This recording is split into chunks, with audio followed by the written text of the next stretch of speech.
Welcome to anxiety, the hardest thing in the whole world. Like, the whole social anxiety disorder is me. I skipped my exercises for this. You better be happy, because I never do that. Hello, welcome back to another video. Today I'm going to be talking about social anxiety disorder.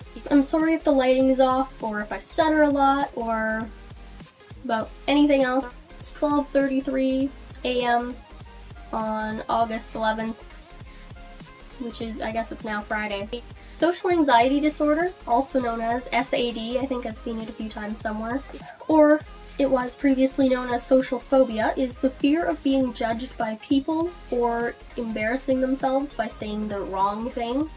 It makes it especially difficult to talk to or open up to people, and it's harder to start any type of relationship because it involves talking and connecting with people, which is obviously what people struggle with. Performance anxiety often goes along with this, and social anxiety can interfere your daily life considering people are all around.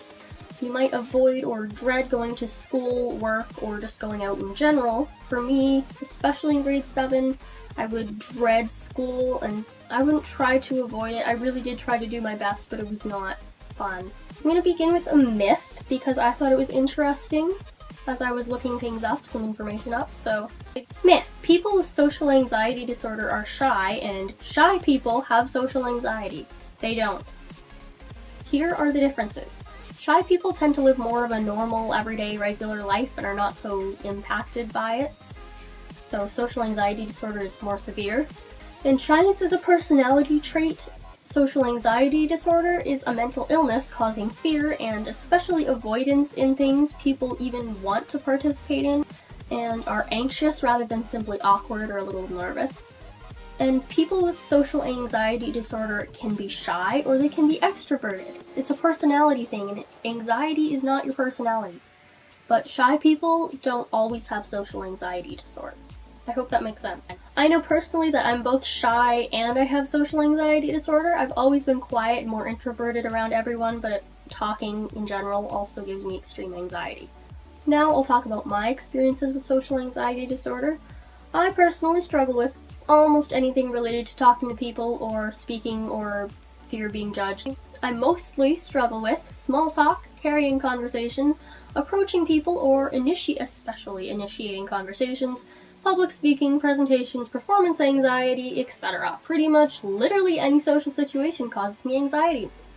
Especially my PVA, which stands for Performing and Visual Arts, although I'm just in the visual arts. For some reason, that class causes a lot of my anxiety. There are people I've known for longer because I have the class in both semesters of the year. I want them to like me more, so I'm always afraid of saying something stupid, which is dumb because I even know that people who actually show their personality off are more interesting than people who hide away. However, no offense to you, like if you're like me and you're really quiet and you don't say anything like ever, that's okay. I hate asking for help unless I absolutely need it, and even if I absolutely need it, it's hard, but in my art class, there was a lot of times where I had to ask for help, obviously, because there's a lot of materials in different places, and considering I'm semi-handicapped, I can't always get everything by myself and I need help.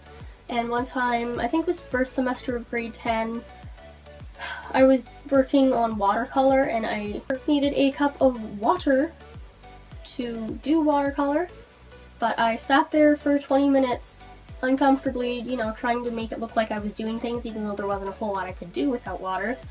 And I did need help, I just didn't want to bother anybody because I know it's lame. Like, I'm not bothering them by saying, hey, can you get me a cup of water? They'd probably be like thankful they could take a break for a second. But I just sat there and I'm like, I can't say anything, and then anytime I'd go to say something or try to open my mouth, I'd be too quiet or someone wouldn't hear me.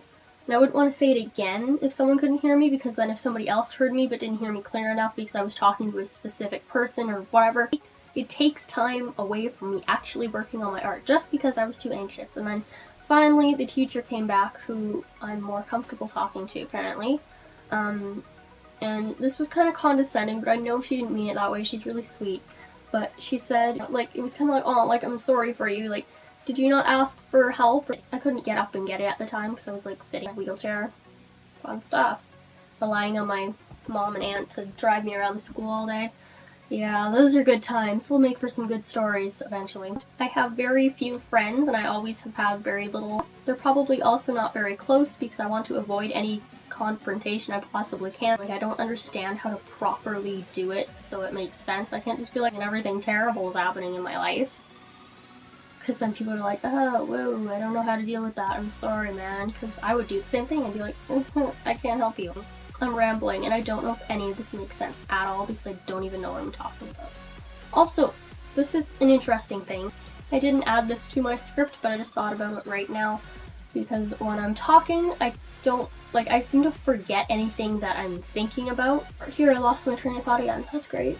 When I talk to people, it's like my brain just turns off and I have no thoughts. Like if someone asks me a question, I can't even properly think through it, which is also why I might give you a really short or like closed off answer because I can't think about your question enough because I just have to, like, I'm thinking about how I should react and how I should sound, and like I've been thinking about so much other outside external stuff that I can't actually pay attention to what's going on. So if I don't have everything that I'm ready to say either like written down or in my head or ready to go, then it won't make for a very interesting conversation because I just don't know how to talk properly and my mind goes blank. Hence the script. I'm trying to do better on the script. Like, I'll leave myself little points so I can kind of expand on the points, like a cue card sort of. Also, like, no offense to any friends that may be watching this video, but I just want you to know, or anybody that might be a potential friend, I tend to have to put in more effort to relationships because other people aren't willing to text first, even though I struggle with it a whole lot. And some people just think that they don't want to bug me or annoy me, but honestly, I would so much rather be annoyed, which I wouldn't be. I'd be like, oh my god, somebody actually cares about me enough to text me several times a day. I feel like I'm making excuses, and it leads me to thinking, like, they must not like me if they're not willing to try a little harder or talk to me or fight for me in any way. Like, I naturally feel more left out with my social anxiety, so then it makes it even harder and worse. So basically, I enjoy clingy people who put in effort because I am a clingy person who puts in effort. But also, like, I put in effort, but it might not seem like I'm putting in that much effort because of my anxiety, because putting in effort for me is more like, you know, asking someone to hang out with me twice a week. Not even twice a week, like once a month. Like, that's a lot for me if I ask somebody to hang out with me once a month. I'm like, okay, that's all I need. But, you know, like, I'm trying, I just need other people to put in a little bit more for me. And I also feel like they shouldn't have to, which is why I don't ask them to. So this is like an indirect asking, like, you don't have to do anything. Don't, like, just, I'm sorry. I always feel like it's my fault. Like, anxiety's hard. I also become more isolated and lonely because I just think people don't want me around. Because it makes sense, right? If they're not, you know. It doesn't make sense. I'm trying. This is, I'm not even going to edit most of this stuff out because this is actually what my anxiety is. I'm rambling and I'm arguing with my logical, rational, happy, positive side, and then my negative, anxietized, confused brain. I don't even know what my point is. Basically, I'm trying. That's my point. Also, I get along better with adults and people older than me because they're easier to talk to because, number one, I am an only child. Number two, elementary school was always more lonely, especially at lunchtime. So basically my friends would save spots for their friends, but not me, and I was one of their friends. But they wouldn't, like, save seats for me or anything. And I didn't understand that because they saved seats for everybody else, so I'm like, well, why? Like, what did I do? Like, why am I not in here? And I wasn't rude or anything, so if they didn't want me there, I'd obviously just not be there because I'm like, oh, well, if you don't want, that's okay, whatever. Wasn't really okay, but I did what I could. Basically, my recess lunch activities included trying to eat, but I was too nauseous and anxious to eat most of the time. Playing on, like, walking around the playground, because there was a wooden thing around the playground, so I tried to balance and walk around that. And digging out a huge rock on a hill that everybody kind of did here and there, but I spent a whole lot of time picking at it. I didn't have a lot of fun as a child, and I didn't really hang out with people.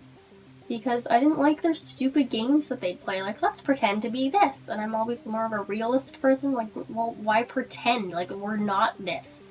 We are not dinosaurs. I hated that game. I am not a dinosaur. I'm not playing dinosaur. Anything that I wanted to do is nothing that anybody else wanted to do. Like, just sitting and talking, which is ironic, but just sitting and doing something would be, like, way more fun for me. Anyway, rambling again. Teachers, I get along a lot better with teachers, especially like elementary school supervisors. Like, I remember talking to them a whole lot more during recesses than I talked to anybody else, probably because they were concerned about me, like, why aren't you eating or talking to people? And I'd be like, well, you see, I don't want to. I'm good on my own. I always prefer to be by myself, and I think that's mostly because of my anxiety. And then also, I have to mention Donnie and Gabby. They're my older you-know friends. They're easier to talk to because they're just older, and I get along better with older people. It's the only child thing. It's a big circle. I hope that was kind of informative. I mean, it wasn't really, but you've also kind of learned a bunch of stuff from my other videos, so I felt like I can kind of ease up on it now. Like, you know what anxiety is, you know kind of the symptoms. I sweat a lot and I'm scared of everything. So I'm trying to share more of my personal experiences with these things, and I hope that helped. So thank you for watching. Bye!